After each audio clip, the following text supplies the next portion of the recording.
Assalamualaikum warahmatullahi wabarakatuh. Anak-anakku, bagaimana kabar kalian semuanya? Mudah-mudahan kalian semua dalam keadaan sehat walafiat beserta keluarga di rumah. Alhamdulillah anak-anak, sebentar lagi kita akan merayakan Hari Raya Idul Adha. Hari Raya Idul Adha disebut juga dengan Hari Raya Haji. Seperti biasa, salah satu program SD Muhammadiyah 2 Krian adalah melaksanakan Mabit Malam Bina Takwa yang dilaksanakan oleh kelas besar dengan cara menginap di sekolah. Akan tetapi, karena ada satu hal yang tidak memungkinkan karena ada wabah COVID-19, maka program tersebut akan kita laksanakan secara online. Baiklah anak-anak semuanya, selamat mengikuti program Mabit secara online. Wassalamualaikum warahmatullahi wabarakatuh.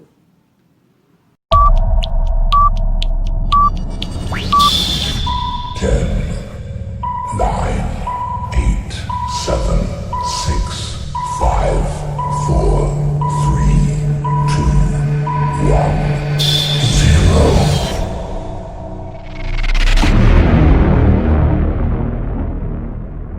Anak-anak, tentu kita sudah tahu ya, kalau Hari Raya Idul Adha ini adalah syariat yang diperintahkan oleh Allah Subhanahu wa Ta'ala. Setelah peristiwa akan disembelihnya Nabi Ismail oleh ayahnya sendiri, yaitu Nabi Ibrahim alaihissalam, yang kemudian Allah ganti dengan seekor domba yang sangat besar dan gemuk. Anak-anak, coba kita renungkan, kenapa Allah Subhanahu wa Ta'ala memerintahkan Nabi Ibrahim untuk menyembelih anaknya sendiri?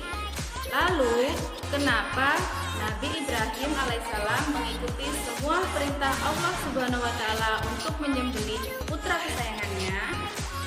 Jawaban dari dua pertanyaan tadi akan bisa kita jawab setelah mengetahui sejarah Idul Adha. Yuk kita simak kisah atau sejarah Idul Adha berikut ini.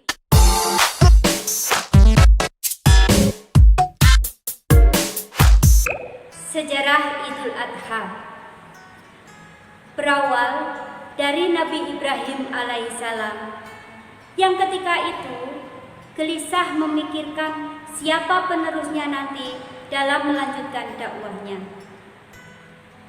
Sedangkan usianya sudah tua dan belum juga dikaruniai seorang putra.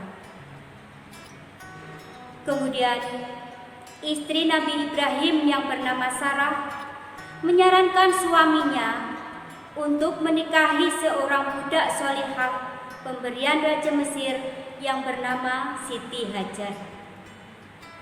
Lalu keduanya menikah dan dikaruniai seorang putra yang diberi nama Ismail.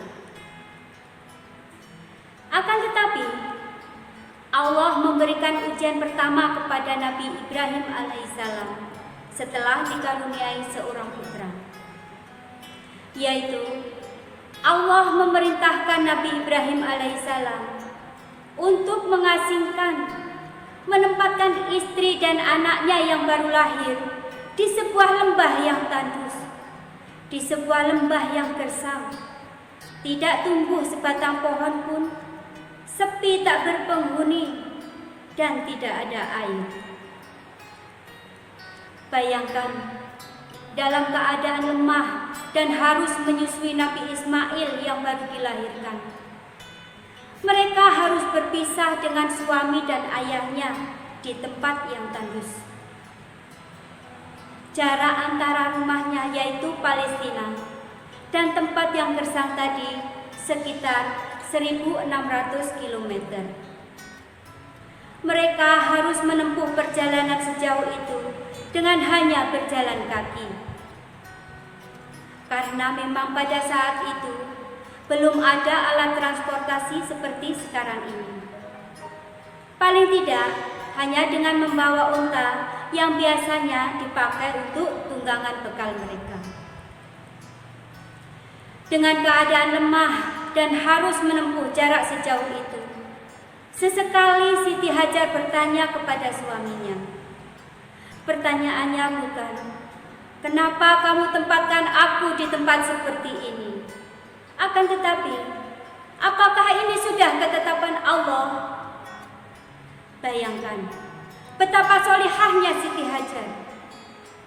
Sebenarnya Nabi Ibrahim pun tidak mengetahui kenapa Allah memerintahkan Nabi Ibrahim menempatkan istri dan anaknya di tempat seperti itu. Yang mereka lakukan hanyalah menjalankan perintah Allah Subhanahu wa Ta'ala. Karena pentingnya peristiwa itu, Allah Subhanahu wa Ta'ala mengabadikannya dalam surat Ibrahim ayat 37 yang bunyinya, yang artinya, "Ya Tuhan kami, sesungguhnya aku telah menempatkan sebagian keturunanku di suatu lembah yang tidak mempunyai tanaman-tanaman di dekat rumahmu, Baitullah yang dimuliakan. Ya Tuhan kami, sedemikian itu agar mereka mendirikan sholat. Maka jadikannya hati sebagian manusia cenderung kepada mereka, dan berikanlah mereka rezeki dari buah-buahan. Mudah-mudahan mereka bersyukur." Lalu ketika Nabi Ismail kecil kehausan, Siti Hajar berlarian dari Bukit Sofa ke Bukit Marwah untuk mencari air minum untuk anaknya yang kehausan. Siti Hajar berlari hingga 7 kali dari Bukit Sofa ke Bukit Marwah, yang kemudian disebut dengan sa'i. Setelah kelelahan mencari air dan tidak pula mendapatkannya, lalu Allah Subhanahu wa Ta'ala memerintahkan malaikat Jibril untuk memberikan sumber air yang kemudian disebut dan dikenal dengan sumur Zam-Zam. Disinilah Allah menunjukkan rahman rahimnya kepada Siti Hajar dan Ismail kecil yang bersabar menjalankan perintah dan ujian yang sangat berat ini. Akhirnya, tempat yang awalnya gersang, tandus, dan tidak berpenghuni ini mulai banyak pengunjung untuk mengambil air Zam-Zam.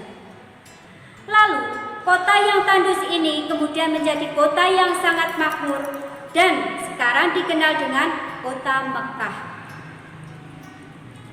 Anak-anak Nabi Ibrahim alaihissalam dalam serapan bahasa Arab berasal dari abun yang artinya bapak dan rahim yang artinya penyayang. Jadi nama Ibrahim bisa diartikan sebagai bapak yang penuh kasih sayang. Hal ini dibuktikan ketika Siti Hajar dan Nabi Ismail kecil yang berada di tempat tandus yang jaraknya sangat jauh dari Palestina, di sela-sela kesibukannya Nabi Ibrahim selalu menyempatkan waktu menengok istri dan anaknya. Melihat perkembangan Nabi Ibrahim, melihat perkembangan Nabi Ismail dan anak istrinya yang sudah makan apa belum. Itulah yang dilakukan Nabi Ibrahim alaihissalam meski harus menempuh jarak yang sangat jauh dengan hanya berjalan kaki. Melihat perhatian bapaknya yang penuh kasih sayang inilah yang akhirnya membuat Nabi Ismail kecil juga sangat menghormati dan menyayangi ayahnya.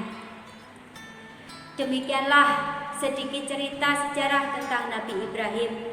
Semoga cerita tadi bisa kita ambil manfaatnya, yaitu 1. Semoga dapat menjadikan kita pribadi yang lebih sabar dan taat kepada Allah Subhanahu wa Ta'ala.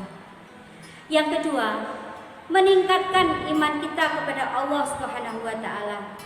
Yang ketiga, melatih kita menjadi pribadi yang semangat untuk menjadi pribadi yang lebih baik. Dan yang keempat, melatih kita menjadi pribadi yang memiliki jiwa sosial yang tinggi. Tetap semangat dan selalu menjaga kesehatan ya nak. Terima kasih. Wassalamualaikum warahmatullahi wabarakatuh.